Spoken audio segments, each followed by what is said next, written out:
अस्सलामुअलैकुम। अच्छा ये देखें, ये अमेरिकन कट पीस है। ये साइज़ भी आप देखें, छोटे कट पीस होते हैं, ये भी आप चेक करें।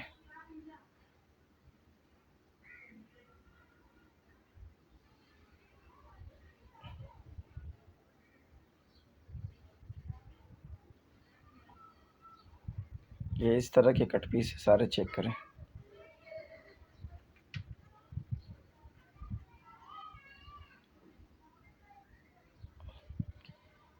अच्छा ये देखें, ये शर्ट जैसी है, ये भी इसमें डाला हुआ है, ठीक है। ये भी उन्होंने कट पीस में ही डाला हुआ है।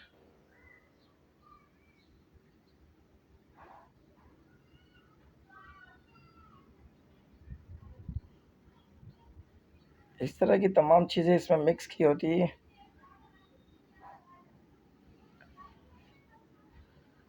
जो साइज़ हमने आपको दिखाया है, इतने साइज़ इसमें होते हैं। ये आप सारा देखें।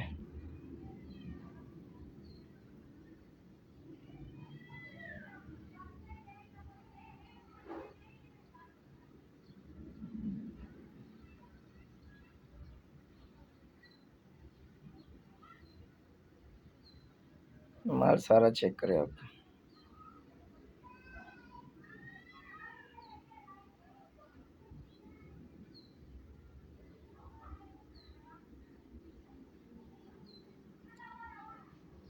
हर किस्म का माल इसमें मिक्स है और हर किस्म के फैब्रिक भी इसमें मोटा बारीक हर किस्म का जो है ना कपड़ा इसमें मिक्स होगा। छोटे पीस में होंगे, ये भी आपको बता दिया जाता है। ये सारा देखिए, इस तरह के पीस भी होंगे और बड़े पीस भी होंगे। अर्ज में छोटे छोटे भी होते हैं। सारा आपको ये नज़र आ रहा है। जिस भाई को चाहिए और रब्ता कर सकता है। अगली वीडियो के लिए इजाज़त दीजिए। अल्लाह हाफिज़।